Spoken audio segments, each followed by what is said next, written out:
Charles went off on a very loud tirade, screaming, swearing, filled with gay and racial slurs. My question to you was, had you put him in the water and then took him to a mechanic? No. This is the plaintiff, Wayne Trabka.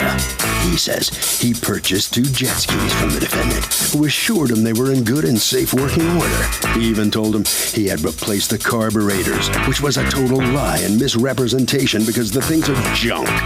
Bottom line, he's suing the liar in the name of justice for the $1,790.41 he was swindled out of.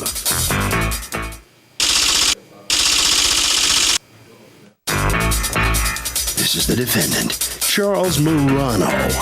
He says he did indeed fix up these jet skis, and the plaintiff looked at them, started them up, and bought them. A few weeks later, he comes back to his shop with a nasty attitude, complaining about the engines. The plaintiff ruined perfectly good jet skis by running them improperly, and now wants a complete refund on an as-is sale. Yeah, right. He's accused of jettisoning a customer.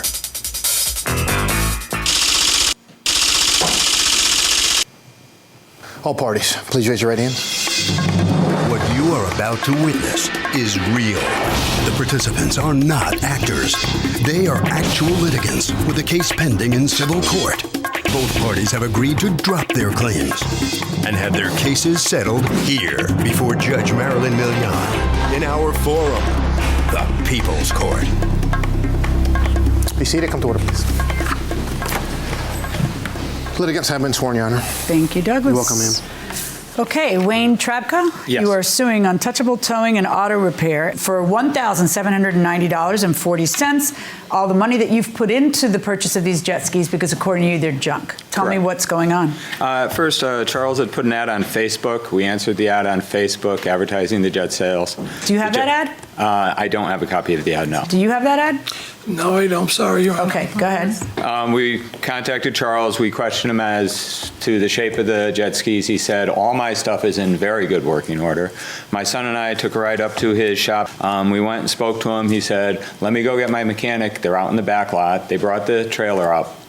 He opened them up. He put water to them, and they started right up. Tell me what he put water through them means. He hooked up a hose. Jet ski has to have water running through it to keep the engine in good shape, and you can't damage the engine. So in order to turn on the engine, you just hook up a hose? Correct. Those have an adapter to do that. While waiting for him, he said he has rebuilt the carburetors. They're perfect. They just need to be adjusted. I was originally going to have Why do they need to be adjusted if you just rebuilt them? To adjust idles. High and low idle. Why? If you just When you rebuilt the carburetors, you got to put them in the water. You adjust them to the water level. You hadn't put them in the water? No, because How'd you get these jet skis? They were given to me, and I fixed them all up. They're given to you by a client? But one of my customers. One of your customers? Yeah. And the customer was getting rid of them? He didn't want them no more. Did he sell them to you, or did he just give them to you? He gave them to me. He said I could sell them, or my daughters were going to take them, but they didn't want them because they didn't want to go they had to get their license to be in the water. So I said, I'll just sell them. So you fix it, and what is it you fix about them? I rebuilt the carburetors. I put 2 brand new batteries in them. I greased everything up, all the linkages and everything up on them to get them ready for the water. Because my daughter said she wanted them at first, and she said she didn't want them. She changed her mind. So that's when I put them on Craigslist and I advertised them. Okay, so you buy them, Correct. and then what do you don't have a mechanic look at them or anything before buying them? We have a mechanic in upstate New York. Yeah, where but I know, but do you have a mechanic look at them before you buy them? No. Okay, so you complete the transaction. Is there any paperwork to the transaction? Here is my original receipt from the deposit that I had given from Charles through his company. The deposit sheet doesn't show as is anything on that, and he's told me he's rebuilt the carburetors. I paid him the balance in cash. He gave me the registration paperwork and said we were all set. So that and Friday, then what happened? Brought them up to an outdoor sports repair shop, asked them to take a look at it. He said, we're backed up. It'll take a week or so before I get to him. I put him in his lot. Then we get a phone call from the owner saying, I can't take your money for these. There's so much wrong from them. You told me the carburetors were rebuilt. They were never touched. Do you have any proof of what you're saying? Yes. Let me see. Here's a series of pictures of the jet ski. No, proof from the mechanic. The mechanic says the carburetors were never touched. Here's a sheet from the mechanic from Tanner's Outdoor Sports. Looked over Yamaha Wave Runners. All motor mounts broken, exhaust broken, not running, exhaust choking off motor, carburetors do not seem to have been removed. Too much work for value of machines. What think you of that? He told me exact words when he came to the shop that he put them in the water, he drove them, and then they were no good. Then he brought them to the mechanic. Now he said he brought the mechanic first to write them up after. Did you ever tell him that you Yes, put them he in the did. water and they were no good and then you brought him to a mechanic? No, Your Honor, I Yes, tried he to did. have two conversations with Charles. One, when I first got the call from the mechanic, I called him from upstate New York, and Charles went off on a very loud tirade, screaming, swearing, filled with gay and racial My slurs. question to you was, had you put him in the water and then took him to a mechanic? No. You took him to a mechanic first? Yes, because we go out on a lake up there that's 7 miles long, and I don't want to be out in the middle of the lake and take a chance and not get the So, carburetors and that's done adjusted. on site and not in the water? The mechanic would take them, they're outdoor sports. He repairs boats, he repairs engines, he repairs jet skis. There's 1,000 lakes up there. They take them down and do what they have to do. Okay. Okay, that makes sense. All right. So you tried to have a conversation with him, and according to you, he gets abusive. What is he saying? He called me and anything and everything you could think of. Actually, my son made a recording of the whole incident. Oh, let's hear it.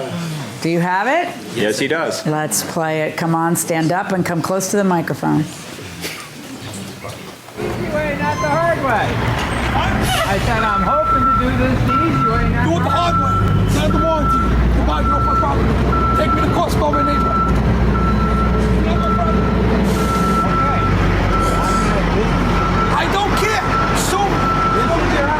You need to get out of here. 2 seconds. See that camera? I'm telling you to get out of here. I will. Fine. Take me to court. Take me to people's court. Did he say take me to people's court? Yes. That's what you said? Take me to people's court? I asked him to leave. He should have left the property. So he didn't leave. You need to get out of here before you get arrested. I'm telling you right now. You think I'm playing with you? No, I'm not playing with Okay, you. you're gonna get arrested right now. I'm leaving. How's that? No, I asked you nicely. You're trespassing. I'm leaving. I got you on video and audio. You're done. Bye. Bye. I'm leaving. Not under my name. They were under my name to begin with. Too bad the receipt is in your name, so I will sue you. Sue But me. you know what's even better? Social Sue media is a me. wonderful thing. Sue me. And if you think your business reputation is worth Spell my name right. you screwing me out of Spell my name. You $1,500. screwed yourself. You put the wrong gas in it, you idiot. That's what he did. I never realized what a low life you really were.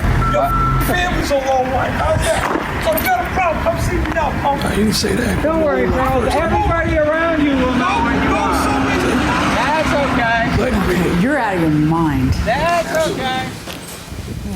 You're seriously out of your mind. I would never have gone back there. He may be using curse words, but at least he is what he is. There's no, but you're deliberately pressing his buttons, and you brought your son with you. You're crazy. I was a prosecutor for a decade. I did criminal cases as a judge for 17 years.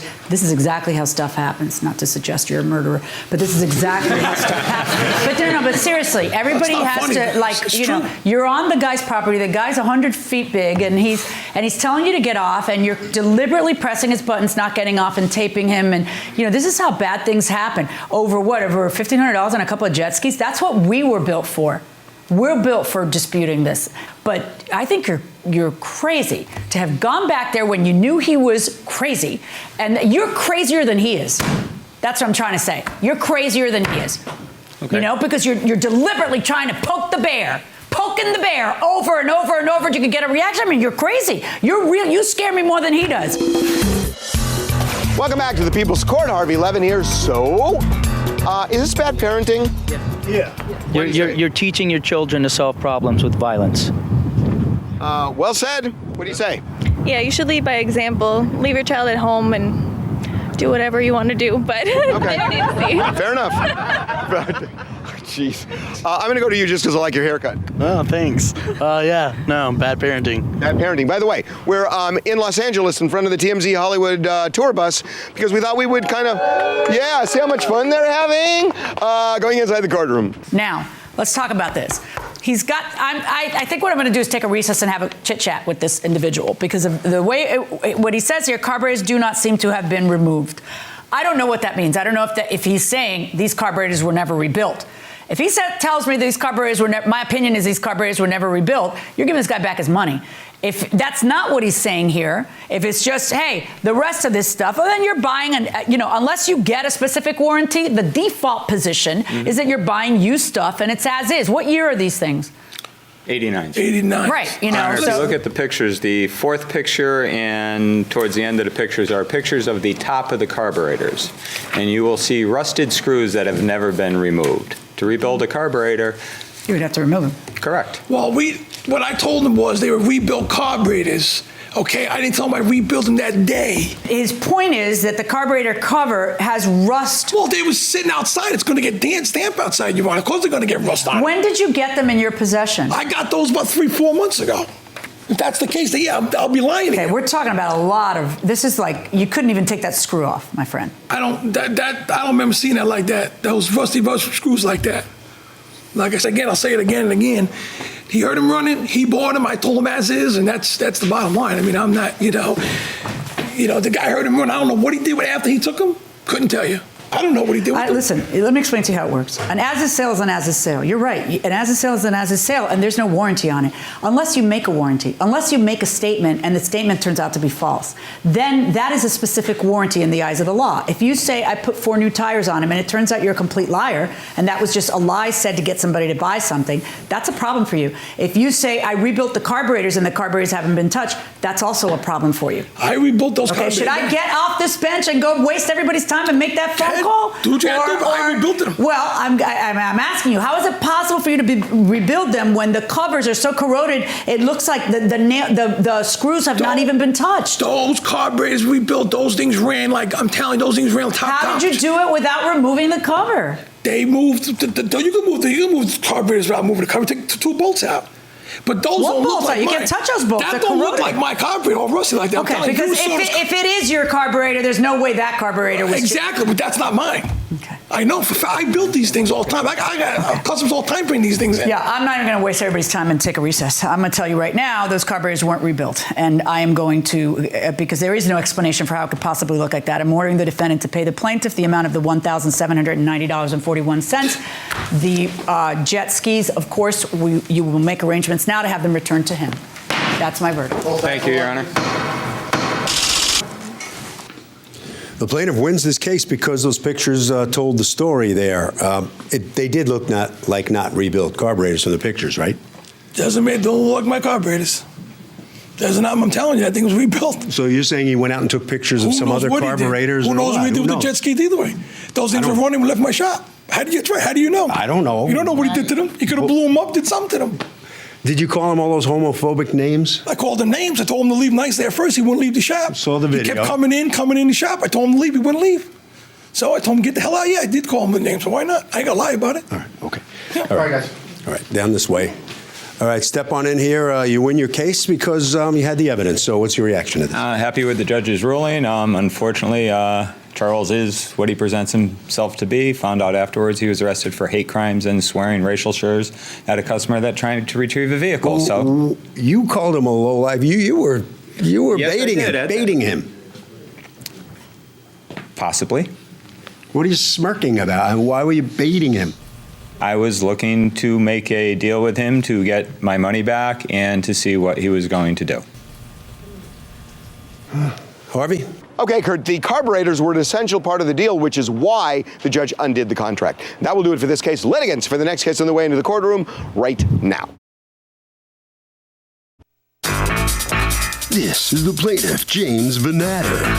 He says he hired the defendant to build him an above-ground pool, paid him in full, and now seeks a refund for things he was charged for but never received. The defendant was supposed to install a fence, a chlorinator, a vacuum, a skimmer, and a cover, but hasn't. And he's suing the crook for every penny of the $1,615 he overpaid.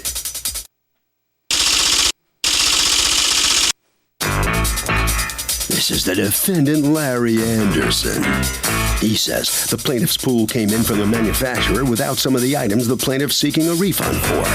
The plaintiff was very anxious to get the pool open so he and his family could swim, so he installed it for him as a courtesy before the rest of the items arrived. Next thing he knows, he's getting all these hostile calls from the guy, like he had no idea the items would be arriving a little late, and now he's being sued? Come on. He's accused of being all wet.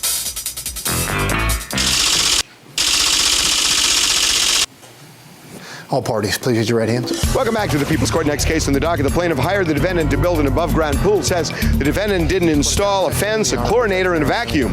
But the defendant says the stuff was coming, but the plaintiff was too impatient. It's the case of chlorinator. He hardly knew her. Thank you, Douglas. James Vanatter, you are suing Larry Anderson and L. Anderson Pools, LLC, for $1,615 for items that, according to you, were included in the purchase price of an above-ground pool, which he has never delivered. Tell me what happened. In mid-May, we contacted Mr. Anderson to get a quote for a pool and discuss it with him. He came to our house. How did you find him? My wife found his webpage. Okay. And one of the things that impressed me on his webpage was his statement that all of our above-ground packages are priced to include full installation by our own in-house construction staff. We will not subcontract or refer you to another company for installation. I like that idea because I've had friends that have told me... It's the installer. It's the pool. It's exactly. the installer. I want it's one the pool. point of responsibility. Right. We went back and forth on options, prices, whatever. And on June 12th, I gave Larry a check for $5,200. Is that the full price? That was the full price except for the installation cost, which was to be $1,000 at the time of installation once it was completed. All right, so you give him the money what day? That was on June 12th. June 12th. And does the contract say anything? You have the same thing I have, right? It's just a list of things? It doesn't say anything about timing? No, I was given verbal assurances that 2 to 3 weeks the pool would be up and my kids would be swimming in it. Is that accurate? No. Okay, of course, this is why you want to write this stuff down in the contract. What, Your Honor, basically what had happened was... What did you tell him about timing? I told him that the pools were running late. My install time, I get hit with rain, I get hit with rocks, I lose 1 day, 2 days, 3 days. I can't recover these days. So now, on average, this summer, installers were up to 21 days behind. We started rejecting work because we couldn't keep up. So the pool had gotten there. I explained to him that I was behind in my install time.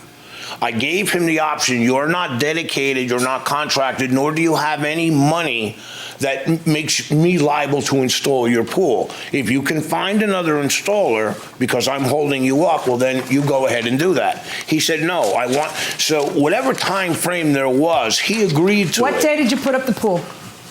I don't know what August 3rd? Actually, Larry did not put the pool up himself. He did subcontract it out. Absolutely did not subcontract it. How do you know it was subcontracted? Because he told me that this was a friend of his that puts up pools, however, since he can't get to it. And actually, Larry had called me that day halfway through the install saying, oh, hey, I forgot to tell you, you need to pay this guy in cash, which I refused to do. Okay, that happened? Your Honor, the installer who installed that pool was out of work. He had asked me several times that he wanted to work directly for me. The install on that pool was $1,000 at a discount. I made an agreement with him. You're working for me, you're being paid piecework, because installers like to play on Facebook all day and not do their work. He was working for me, he was not working for himself. I don't know how you can, I mean, that's not, you could say that about every sub. Right?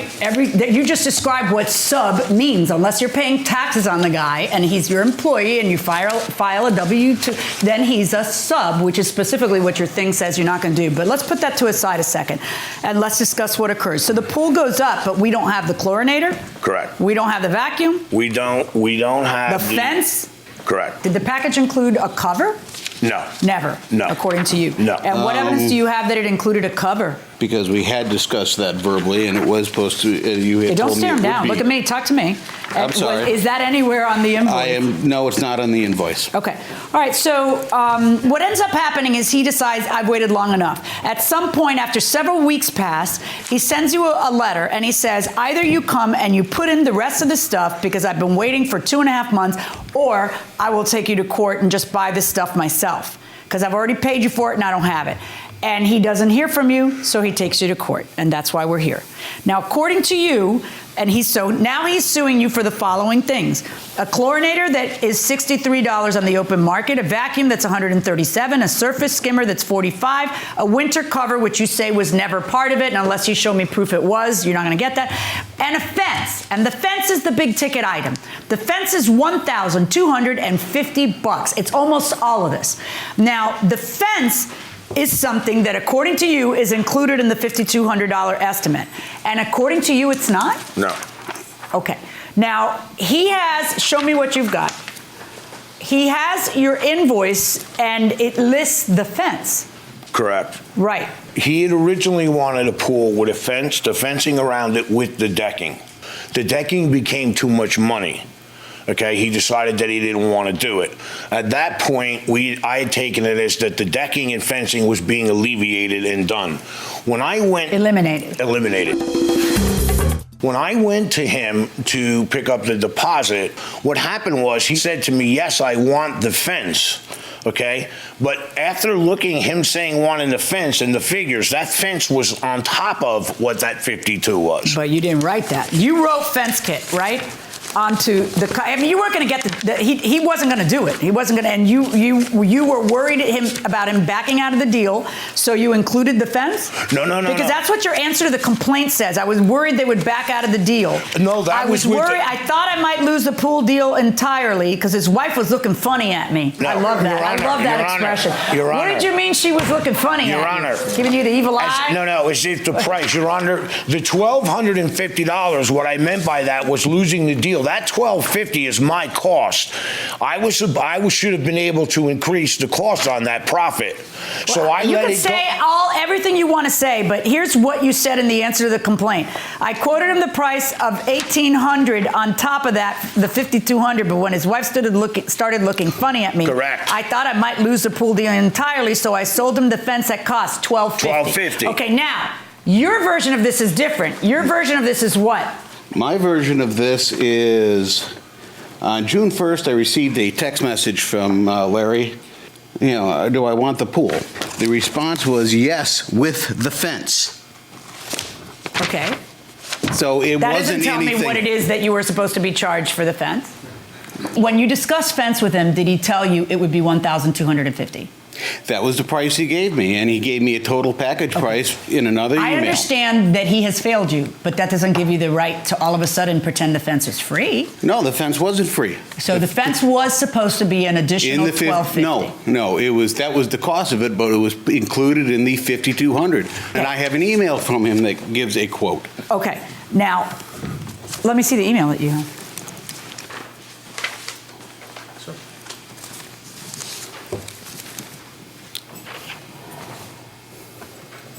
Okay, actually the email is exactly what he's saying. It says fence kit is $1,275 on top of the pool price. How am I supposed to interpret that? The $5,200 included the because the $5,200 I paid. Your mistake. Apparently, you made a huge mistake. You need to pay closer attention. Okay? You need to be more of a detail guy. I'm looking through your pad. You don't even have dates up for any of these contracts. Your Honor. Look at me. Are you interrupting me when I'm talking about how you are not a detail guy? Yes, no, but I'm trying to explain to you why. There's no explanation. What you need to do instead, this is your handwriting. You wrote fence kit. Yes. You have very distinctive handwriting. And then you didn't put the additional price, and then you didn't put a total of 52 plus 1275, 6 something, right? No. Your Honor, I said to you, we started having a conversation about... I don't want to hear that. Okay. I want to hear why fence kit appears on an invoice that only has $5,200. Because the fence kit was written down because he had now said he wanted it. So why did, instead of just writing fence kit, because wouldn't it have been a better idea to do what I'm suggesting? Yes. Which is take a second and write 1275. Yes. Then he wouldn't have this to argue. I agree with you. Get it? Yes. Okay. Now, on the $5,200, did he ever pay you an extra $1,000 for the installation? Yes. He did. Yes. So he ended up paying you a total of $6,200. Is that part correct? Correct. That's correct. Everybody's on the same page. All right, guys. So then, even though you got lucky and he didn't write that down, it sounds to me very clear that he had said to you that this would be above and beyond the pool cost. Because the email you hand me says the fence kit is $1,275 on top of the pool price. This email said, in fact, he says it. He spells it out. Fence kit is $1,275 on top of the pool price. Pool and liner with pump, skimmer, and vacuum, and auto chemical feed and installation is $5,200. $5,200 includes the installation? Yes or no? No. Yes, according to that right there, it does. Your Honor, the pool package was $5,200 without the fence, $1,500 install was shaved down to $1,000. It was a total of $60. Why isn't that in the email? Because what this says is $5,200 plus fence kit, $1,275 equals $6,475. If you plan to charge him $1,000 more than that, where's that? Because the install was a total separate entity of that. The install is a separate piece of paperwork, a separate. Yeah, and so he had paid you $50. You have to be right. $5,200. Because now I know from the email, which of course you are the one who handed it to me, but now because you don't even have the email, you came to court without this email, right? Right, man. Because I thought it was pretty clear. Are you kidding me? You're being litigated against, and you don't take the time to sit at your computer and pull and print every single email about the discussions. And you know he's suing you for the $1,275, which he hadn't paid you, so why wouldn't you print this? You don't need it if you have a good judge. Really? Yeah. Let me explain something to you, cowboy. Okay, so this guy says you don't need evidence if you have a good judge. I'm going way in the back. What do you think of that comment? You don't have to lean that way. Okay. Slam the hammer. That was a dumb comment to make. Why was it dumb? Because you just don't challenge the judge like that, Jan. I mean, he or she has the power to lock you up or set you free. Well, small claims, generally you don't go to prison, but I think the point is still valid going inside the courtroom. I have to figure out which of the two of you is either wrong or lying. That's the good judge's responsibility. You have 1,000 opportunities to help yourself from looking like an idiot. Avail yourself of all 1,000 and bring your evidence to court. Because otherwise, you're just shooting your mouth off, and he's just shooting your mouth off, and I've never met either one of you. Right? Yes. Yeah. All right. So here's what your deal is. I've been able to figure it out. If this email didn't exist, you're probably going to kick yourself later for handing it to me, because he wouldn't have had it. I would have said, hey, that's what your receipt says, pal. Go packing, $5,200, and you wrote fence kit in there too, it's included. But this email tells me that clearly the discussion was $5,200 for the pool, plus the fence kit of $1,275 is $6,475. Now you're arguing to me, installation was included in the $5,200, but I know that's a lie because you wrote the check to the other guy, and you'd already paid the $5,200. No, ma'am. And that was written 2 weeks before we actually made the deal with the purchase agreement and me writing the check to him. Things changed. He changed his prices. I said, okay, and we made a deal. Oh, I see what you're saying. The total price. No. Hold on. The man has your estimate, which totals $5,200, including the fence kit. The best evidence you have of what you are arguing, because you are arguing to me, no, Judge, that was an additional $1,275, is an email that you sent him 2 weeks before you struck a deal finally. You're calling him and saying, so you want the pool, you want the pool, you want the pool? And then when you finally strike a deal, the deal is $5,200 and fence kit is in there. And you have written nothing additional for fence kit. Correct. That strikes me as you're trying to get the deal, just like your answer sounded. Okay, I quoted him a price, but she looked at me funny or whatever. That there was some question about whether you were going to land this account, and that you threw in the fence kit since you didn't write anything there. At best, Neither one of you are liars, and you really think it's your way, and you really think it's your way. And then I got to decide, how does it look?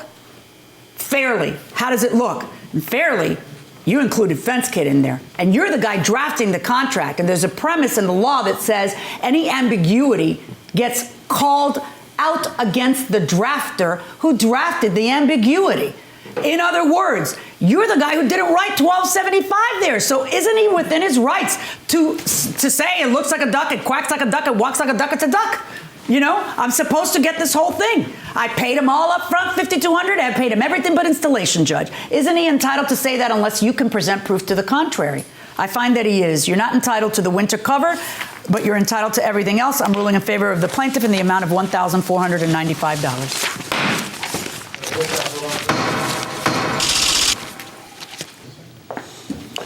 Where's the defendant coming out here? You had a good judge and you still lost. Yes, I did. Mm-hmm. Well, you're the drafter of the ambiguity, so you have responsibility.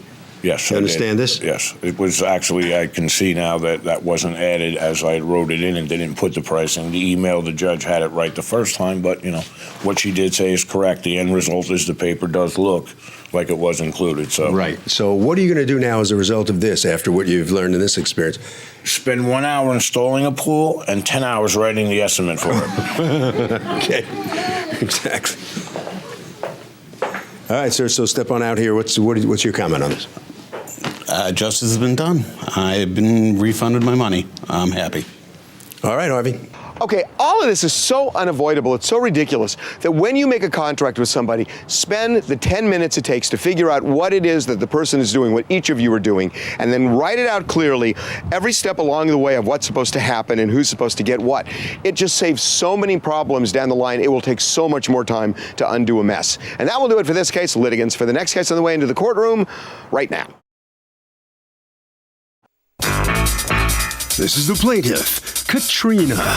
She says she and the defendant went to grammar school together, and they were very good friends. She should never have loaned the defendant money because the woman hasn't paid her back. Their friendship is kaput. And now they're in court over a lousy $200 the defendant still owes her. So she's suing.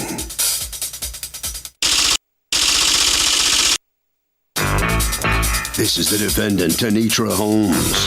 She says the plaintiff came to her house one day ranting and raving about the loan, looking for a physical fight. And she had her husband give the plaintiff the $350 she had borrowed. The plaintiff apologized for her behavior. They kind of made up, and then a month later, she got served with this lawsuit for $200. Huh? She's accused of fouling up a friendship.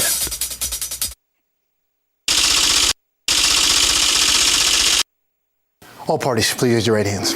Welcome back to the People's Court. Next case on the docket. The plaintiff says she's been friends with the defendant since grammar school, so the nerve stiffing her on a loan. But the defendant says the plaintiff wanted to fight, so she paid the money. So this is all bogus. It's a case of watch your grammar. Thank you, Douglas. Katrina, you've asked us not to use your last name, and we'll respect that. Katrina, you're suing Tanitra Holmes for $200 that you say she still owes you on a $350 loan that she hasn't finished her paying. Tell me what happened. Yes, ma'am. Well, start off, me and her, we grew up together. We were close friends. She was expressing that she was behind on a bill. And me trying to be a friend, I loaned her the money, said, you know, don't worry about it. I'll loan it to you. Do you know what bill it was? A car note. A what? A car note? Yeah. Got it. Car note. So I gave her the money April 19th, didn't bug her, didn't pretty much ask her about the money. When was she supposed to pay you back? There was no plan? Right. So I could text her in June, said, hey, can you have the money July 1st? So we agreed on July 1st before I go on my vacation. So July 1st came around. She said, oh, I forgot, it's not my pay week. I said, okay. She's like, it's not my pay week, I'll give it to you this upcoming Friday, which would have been the holiday weekend, the 4th of July. I said, okay. So July 4th came, still no money. I said, okay, well, when I come back from out of town, which will be July 14th, please have my money. July 14th came around, no money, I won't have it, I don't have it, I won't have it until the next following week. I said, well, Tanitra, this is an inconvenience for me, for one. We agreed on July 1st. You didn't have a July 1st. We agreed on July 4th. You didn't have July 4th. And now we're on July 14th, and you still don't have. You want me to wait another week when I didn't bug you about it for 3 months. So then that became into a physical argument. Well, not a physical fight, but it almost led to a physical fight. And you two have known each other how long? For years. What was it she gave as a reason for? She was just going through a hard time financially? Yes, ma'am. So did she ever pay any of it? Because you're not suing for the whole $350. Right. So she did have her, after we got into our argument, our disagreement, words were exchanged, she did have her husband contact me. And her husband did give me $150. And he told me he would have it the following week. Following week came, no text messages, no calls. Had you ever been in a position to loan her money before? No, ma'am. Well, we never really, anytime we loan money, it's always little change, but never this a large amount. Yeah. Okay. So what's going on? It's basically what she's saying. She loaned me the money for the car loan because I was going through a financial state at the time. She did ask me for the money, and I did put it off for those 2 weeks that she was referring to. We then met up. I texted her. She came after we texted back and forth. She called me. We got into an argument over the phone about the money. That same day, she showed up to my house and tried to fight me physically. She came to my residence. Then I was told by other people around me that maybe you shouldn't pay her back the money. Maybe y'all should just go to court and handle it. But me thinking we're friends, I'm still give her the money. People was telling me not to give it to her, but I still... Not to give it to her? Why? You owe it. Exactly. So that's what I said. Yeah, why hadn't you paid back the money until then? Months and months had passed. And I still consider her a friend, so I'm like, I'm going to pay back my debt. Because months and months had passed and you hadn't paid her back. No, because she didn't bring it up until June for me to pay her. Well, why did she have to bring it up? Why wouldn't you just pay her back? Because I didn't have it. Okay, but why wouldn't you bring it up and say, hey, I really feel bad I don't have it, but I'm working on it, and then start putting $20 a week away in a specific piggy bank so that you can raise the money? I mean, at some point, you're spending money on yourself during the course of 3 months. Right. Right. So, we're not talking about thousands and thousands of daunting dollars. Right. We're talking about $350 in a friendship that spanned a lifetime. Right. And you let this get in the way of that? No, it didn't. To me, it wasn't going to get in the way. Of course not, because you're not the one who's being treated poorly. You're the one who is treating another person poorly. So to you, it's not going to make a difference, but it does to her because she was there in your time of need. And then when it was time to pay her back, all you did was go like that to her. Okay, who feels really strongly about this? Who would sue a friend? Sue a friend if they stiffed you on a loan? I think that if you loan money to a friend, whatever happens is your fault because you took that chance with that friendship. Boy, I'd like to borrow money from you. What do you say? How about you? Go ahead. I think a friend that doesn't pay a friend back is nothing but a user. Okay, would you sue them? Yes, I would. Yeah, I would. They don't care about me. Who wouldn't? Quickly. You wouldn't? I wouldn't. $100. I wouldn't. $1,000. No. $500. No. $1,000. $10,000. $500,000. Yes. Going inside the courtroom. What was going on? Like I'm going through a divorce still, so It was a lot going on. So. All right, you're going through a divorce, but the one who pays her a portion of the money is your ex that you're divorcing from, right? Right. Okay. And what is your defense? My defense is when they met up, my defense is I thought the money was paid in full because I got a text message from her thanking me for the money. The money or for $350? No, she just thanking me in general. Thank you for the money. Yeah, thank you. And I'm sorry I wigged out on you. I read the text, but before that, you're telling her I'm not going to have all your money. I'll have a portion. So why would the money mean $350 when you'd already pointed out you weren't going to have it? When my husband left to give her the money, because I was working. Do you have any evidence that your husband gave her $350? No, I don't have evidence. Okay, well, that would be helpful if you're arguing that. In the meantime, fork it over. You owe her $200, and you have done her wrong. You've done her wrong. $200 verdict for the plaintiff. Those are heavy words from the judge. Come on in here. You just, as a defendant here, you just lost this case, and the judge, those were heavy words from her. No, I agree with the judge. I agree that I should pay her, and I don't disagree with her at all. You still want her as a friend? Yeah, we're still friends on social media and stuff, so I don't see the problem. No problem. All right, ma'am, if you would bring it up. Do you see the problem? I really don't think it's a problem. I'm just glad everything came in my favor. What kind of friend is she now to you? She's an associate. I would keep it as associate. We wouldn't be as close as we were. Were you hurt that she treated you this way? Absolutely. We were really close. You were there for her when she needed you? Exactly. And she? I mean, if she still needs me, I would be there, but just not financially. Okay, what do you think, Harv? You know, I was going to say, Kurt, even if it's a friend, but I really mean especially if it's a friend, you should email back and forth what the terms of any deal is, just because it is a way of avoiding ruining the relationship.